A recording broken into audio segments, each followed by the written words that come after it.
choisir un objectif grand angle. Mais lequel? Peut-être que vous n'êtes équipé que d'un objectif transstandard avec votre hybride ou votre réflexe. Ou bien vous avez déjà quelques objectifs dans votre fourre-tout, mais vous voulez acheter un nouvel objectif grand angle, que ce soit un zoom ou une focale fixe. Je vous propose aujourd'hui de voir comment faire le bon choix. Pour cela, quelques critères. Le premier, je vais m'arrêter à un certain budget. Nous avons tous envie d'acheter le meilleur objectif possible, mais notre budget n'est pas extensible. Alors, la meilleure limite à se donner, c'est une limite financière. Et pour ce faire, une limite de 500 €. En même temps, nous sommes tous des passionnés. Alors nous voulons sans doute acheter un objectif un peu plus coûteux finalement que celui escompté au départ. Allez, je donne là aussi une petite possibilité supplémentaire, 10%, jusqu'à 550 €, mais pas au-delà.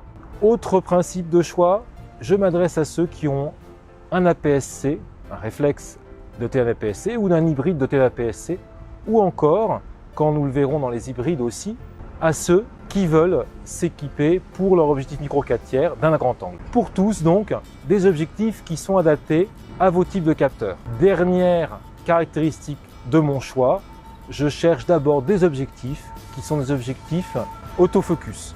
Même si vous verrez, il y a quelques propositions d'objectifs manuels qui sont intéressants, ça aurait été dommage de les laisser de côté. Aujourd'hui, je verrai les objectifs des grandes marques dans le monde des réflexes. La prochaine fois, nous verrons les autres propositions pour les réflexes des marques dites compatibles, que ce soit Tamron, Sigma et les autres. Ensuite, dans d'autres épisodes encore, nous aborderons les hybrides. Aujourd'hui, au menu, Canon, Nikon et Pentax. Pas de Sony puisque cette marque n'a pas de proposition pour ses réflexes en dessous de la somme que je vous ai donnée tout à l'heure de 550 €. Rassurez-vous, du côté des compatibles, il y a des propositions. Nous les verrons la prochaine fois. Pour commencer, débutons avec Canon qui a 5 propositions à nous faire. Tout d'abord, chez Canon, 2 zooms. Un 10-18 très abordable que Canon a sorti relativement récemment, qui offre de bonnes performances optiques, surtout pour son prix, qui offre une belle plage, donc 10 à 18 mm, donc de l'ultra grand angle. Je vous rappelle que Canon a un coefficient 1,6 à appliquer aux focales pour avoir la focale résultante si on pense en 24-36, donc nous sommes sur un 16 mm, le 18 nous proposera un peu plus de 28 mm, c'est intéressant. Deuxième zoom, le 10-22, il est plus ancien, mais il est un peu plus ouvert et puis il est USM, comme l'est d'ailleurs le 10-18, mais avec un USM un peu plus performant. En revanche, il n'a pas de stabilisation. Les performances optiques sont un peu supérieures, mais le prix l'est aussi. Je pense que pour une première découverte, le 10-18 sera plus intéressant. Si vous êtes un photographe plus aguerri ou prêt à mettre une plus grande somme, le 10-22 ne vous décevra pas. Chez Canon, il y a aussi des propositions en termes de focale fixe. Tout d'abord, un 20 mm de 8, très intéressant, puisque USM, bien sûr, a un prix déjà un peu coquet, mais l'intérêt, c'est que le jour où vous passerez, si vous le souhaitez, au plein format, vous pourrez utiliser cet objectif.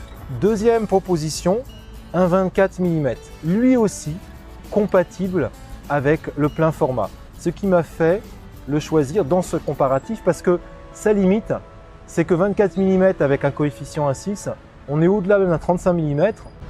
Ce n'est pas très intéressant au premier abord, mais ce sera quand même un objectif utile pour ceux qui cherchent des focales autour de 35 mm. Et puis il sera utilisable lorsque vous aurez un plein format. Donc c'est un achat intéressant si vous pensez un jour passer au plein format. Autre avantage, tout de même, il est stabilisé, il a l'USM, cela ouvre de belles possibilités. Dernière proposition, elle est uniquement à l'adresse de ceux qui ont des APS-C Canon, donc ne l'espérez pas à l'utiliser ensuite lorsque vous passerez en plein format. C'est un autre 24 mm, c'est un 36 mm donc, mais surtout ultra compact.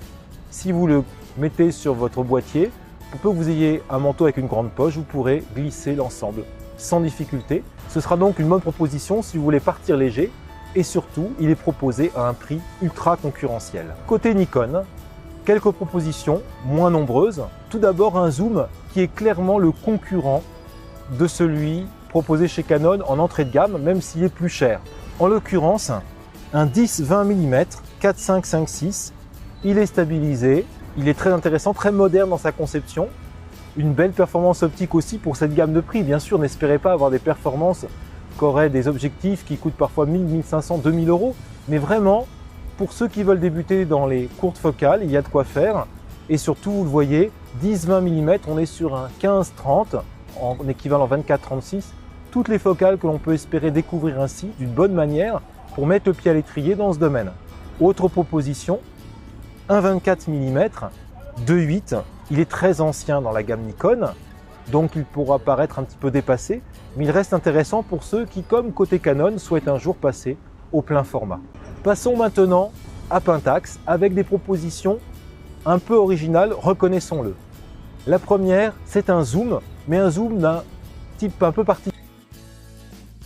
Je vous rappelle brièvement le principe d'un fish-eye.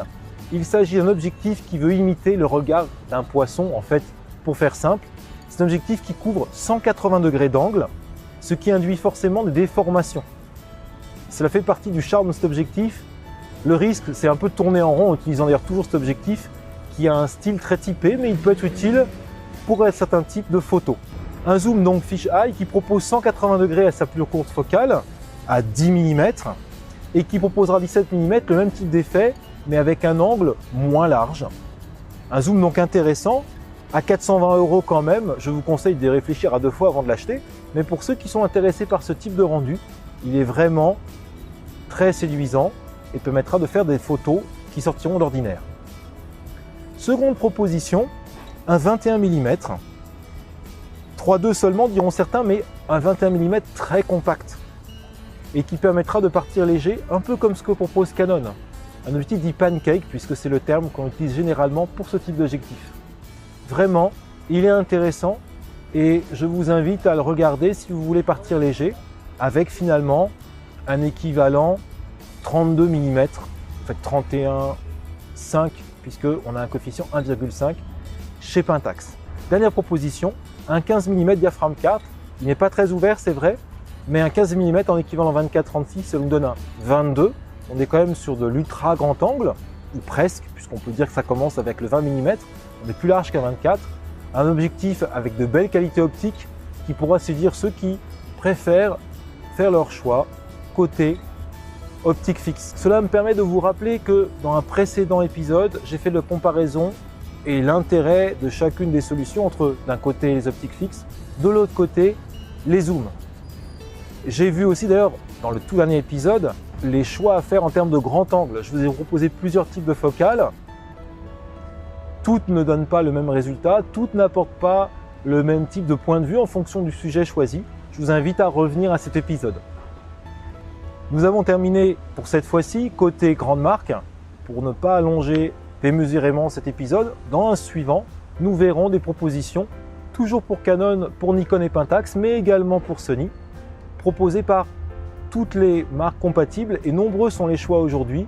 Je vous rappelle mes limites, 550 € maximum, plutôt un autofocus et un objectif plutôt moderne aussi. Je ne vous l'ai pas dit au début, bien sûr, dans mes choix, ce sont des objectifs qui sont disponibles neufs, même si certains sont trouvables en occasion sans difficulté. Le marché de l'occasion regorge d'autres objectifs plus anciens, certains sont des bons choix. Comme le marché est fluctuant, la disponibilité n'est pas assurée. Et puis certains sont peut-être un peu anciens, en termes d'autofocus notamment, ils ne donneront pas les mêmes types de résultats. À vous de voir. N'hésitez pas à mettre un j'aime si la vidéo vous a plu. À très bientôt pour la suite de ce comparatif.